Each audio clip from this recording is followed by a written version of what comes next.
नमस्कार, मी ओमप्रकाश उडान. वास्तव न्यूजच्या रोखोकमध्ये आपल्या सर्वांचं हार्दिक स्वागत करत आहे. गेल्या 5-6 दिवसापूर्वी आपण वास्तव न्यूज रोखोकमध्ये एका गोष्टीवर जी आहे ती समीक्षा केली होती. ती म्हणजे गोदावरी नदी पात्रामध्ये पैठणच्या डाव्या आणि उजव्या कालव्यामधून पाणी सोडण्यात येणार आहे आणि याचा शेतकऱ्यांना लाभ होणार आहे. आणि या पाण्याच्या अनुषंगानं आजी आमदार हिकमत उडान आणि माजी आमदार राजेश टोपे यांच्यामध्ये श्रेयवादाची जी आहे ती लढाई चालली होती. आणि तसं आपल्याला सोशल मीडियावरही दिसून आलंय. दोन्ही हे जे नेते मंडळी आहे यांनी त्या तशा ज्या आहेत त्या पोस्ट सोशल मीडियावर व्हायरल केल्यात. याबरोबरच ह्या नेत्यांचे जे कार्यकर्ते आहेत त्यांनी त्या पोस्ट ज्या आहेत त्या सोशल मीडियावर व्हायरल केल्यात.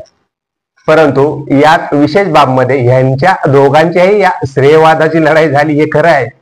परंतु 2 एप्रिलला पाणी सुटणारे असं जे आश्वासन त्यांनी सोशल मीडियाच्या माध्यमातून दिलं होतं, तर आज दिनांक 6 एप्रिल आहे, परंतु अद्यापपर्यंतही गोदा पात्रामध्ये पाण्याचा एक थेंबही पोहोचलेला नाही. म्हणून हे जे नेते मंडळी आहे हे श्रेयवादासाठी, यांचे कार्यकर्ते श्रेयवादासाठी एकीकडे धडपड करताना दिसत आहेत, तर दुसरीकडे 2 एप्रिलला पाणी सुटणार आहे आणि त्याचं योग्य नियोजन जे आहे ते शेतकऱ्यांनी करावं असंही त्यांनी आश्वासित केलं होतं. परंतु अद्यापपर्यंत 6 एप्रिल उजाडलाय तरीही गोदा पात्रामध्ये एक थेंबही पाण्याचा आलेला नाही. आपण जर बघितलं, आजचा अपडेट घेतलंय मी, करंजळा शिहार मधून जे आहे ते पाणी गोदा पात्रात सोडण्यात येते. तेथील सरपंचांनाही मी फोन केला, तर अद्यापपर्यंत त्या शिहार मधून पाण्याचा एक थेंबही गोदा पात्रामध्ये सोडण्यात आलेला नाही. म्हणून या गोदावरी नदी पात्रामध्ये श्रेयवादाची लढाई रंगल्याचं दिसून आलंय आपल्याला, परंतु पाण्याचा एक थेंबही अद्यापपर्यंत गोदा पात्रामध्ये आलेला नाही. आपण जर पाहिलं तर सोशल मीडियावर त्या पोस्टही टाकल्या होत्या. माजी आमदार जे आहेत राजेश टोपे यांनी ती पोस्ट टाकली होती. त्यांनी सांगितलं होतं ग्रामपंचायतचा जे काही ठराव वगैरे घेतले होते त्यासाठी त्यांनी प्रयत्न केले होते आणि या आपल्या लढ्याला जे आहे ते यश आलंय. आणि म्हणून हे सगळं श्रेय जे आहे या ग्रामपंचायत आणि आपण जे प्रयत्न केले त्याच आहे असं त्यांनी सोशल मीडियामध्येही नमूद केलं होतं. याबरोबरच आपण जर बघितलं तर दुसरीकडे डॉक्टर हिकमत उडान आहेत आमदार घनसावंगी मतदारसंघाचे, त्यांनी पोस्ट केली की हा जो श्रेय घेण्याचा प्रयत्न आहे हा केविलवाना वाटतोय आणि यासाठी आम्ही प्रयत्न केलेत. मंकाडा ऑफिस असेल, पाटबंधारे ऑफिस असेल, याला आम्ही निवेदनं दिलेत, मंत्र्यांनाही आम्ही या संदर्भात भेटलोय आणि म्हणूनच आमचा हा जो पाठपुरावा केला, आम्ही जो पत्रव्यवहार केला, तर त्या अनुषंगाने हे जे आहे ते पाणी सुटत आहे. हे जे दोन्ही नेते मंडळी आहेत यांनी काय पोस्ट केल्यात सोशल मीडियावर ते आपण बघूयात.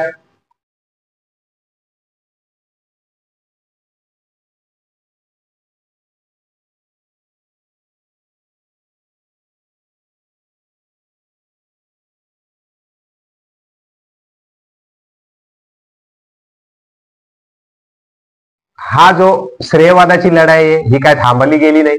या दोन्ही नेते मंडळी बरोबरच त्यांचे जे काही कार्यकर्ते असेल त्यांनी हा श्रेयवाद घेण्याचा प्रयत्न केलाय आणि यातून आमचा नेता कसा श्रेष्ठ, आमचा नेता जनतेसाठी कसं काम करतोय हे जो आहे तो प्रयत्न या सोशल मीडियाच्या माध्यमातून श्रेयवाद घेण्यासाठी आपल्याला दिसून आलाय.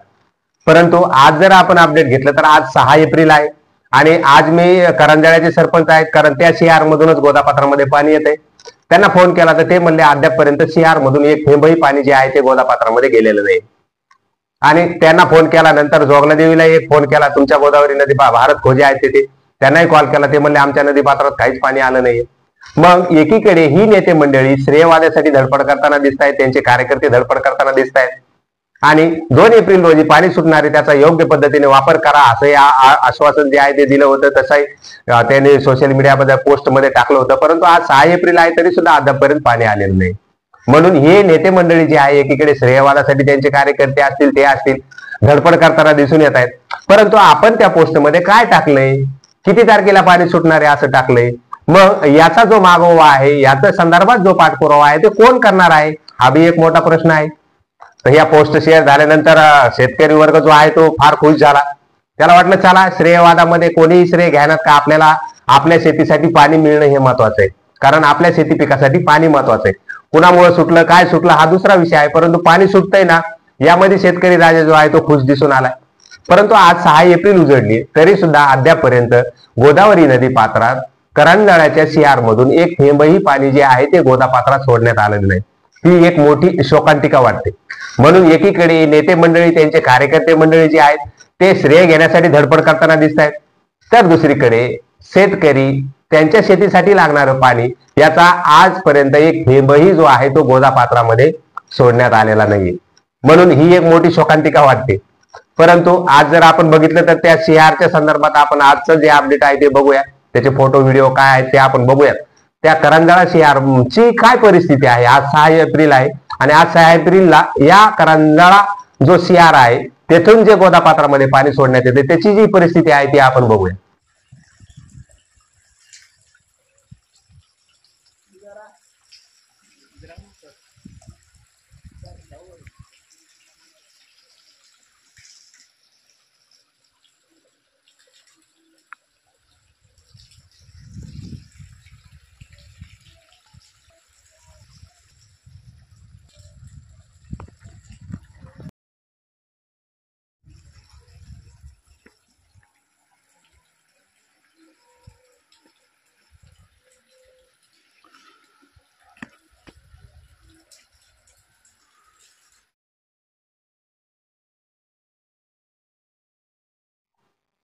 एकंदरीतच या गोदावरी नदी पात्रामध्ये पाणी सोडण्याच्या विषयावरून या दोन्ही आजी आणि माजी आमदार जे आहेत यांच्या श्रेयवादाच्या लढाईमध्ये त्यांनी ज्या त्यामध्ये कमेंट केल्या, त्यांनी जे काही पोस्ट टाकल्या त्या पोस्टमध्ये 2 एप्रिल रोजी पाणी सुटणार आहे असं त्यांनी आश्वासित केलं होतं.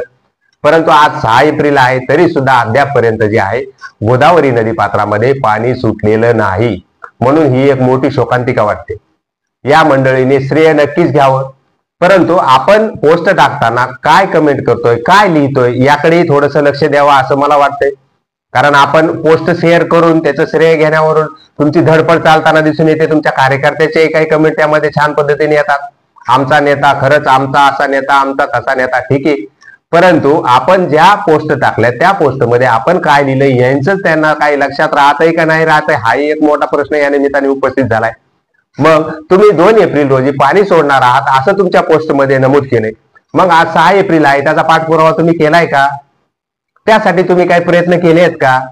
आणि गोदापात्रामध्ये पाणी आलंय का? हे जे सगळे प्रश्न आहेत ते सद्यस्थितीत तरी आणि उत्तरच असल्याचं जे आहे ते दिसून येते. म्हणून या गोदावरी नदी पात्रामध्ये पाणी सोडण्यावरून यांची जी आहे श्रेयवादाची लढाई ही मोठ्या पद्धतीने रंगली आहे. परंतु दुसरीकडे पाण्याचा एक थेंबही या गोदापात्रामध्ये आज 6 एप्रिल पर्यंत सुद्धा आलेला नाही आहे.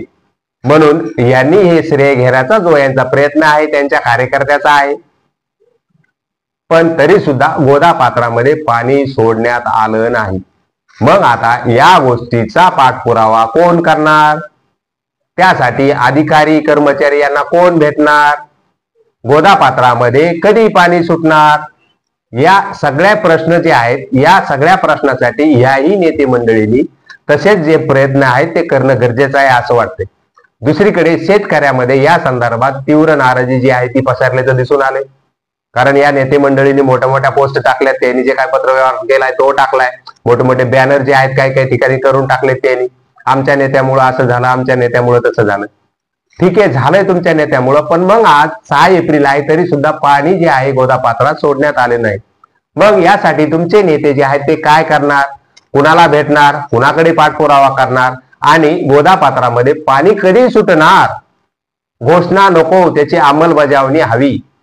असं झालं तर शेतकऱ्यांना त्याचा फायदा होईल. म्हणून या संदर्भात मला रोखठोक मध्ये समीक्षा करावी वाटली, म्हणून आज समोर आले. तुम्हाला नक्कीच हा व्हिडिओ आवडला असेल तर वास्तव न्यूज मराठीला सबस्क्राईब करायला विसरू नका, लाईक करा, कमेंट करा. तसंच चांगला व्हिडिओ वाटत असेल तर शेअर करायलाही विसरू नका. मी या ज्या भावना आहेत यांनी ज्या सोशल मीडियावर पोस्ट केल्यात त्या पोस्टच्या अनुषंगाने जे आहे हे रोखठोक देण्याचा आज प्रयत्न केलाय. आणि आज 6 एप्रिल मी माहिती घेतली आहे. करंजाळ्याच्या सरपंचाला फोन लावलाय, तुमच्या सिआर मधून पाणी सुटलंय का? तर त्यांनी सांगितलं नाही सुटलं. म्हणूनच एकंदरीत श्रेयवादाची लढाई रंगली खरी, परंतु गोदावरी नदी पात्रात पाण्याचा थेंबही आलेला नाहीये. चला, वास्तव न्यूजच्या रोखठोक मध्ये तुर्तास आपण येथेच थांबूया. असंच वेगवेगळे विषय घेऊन जे आहे ते आपण वास्तव न्यूज रोखठोक मध्ये परत भेटत राहू. तोपर्यंत धन्यवाद.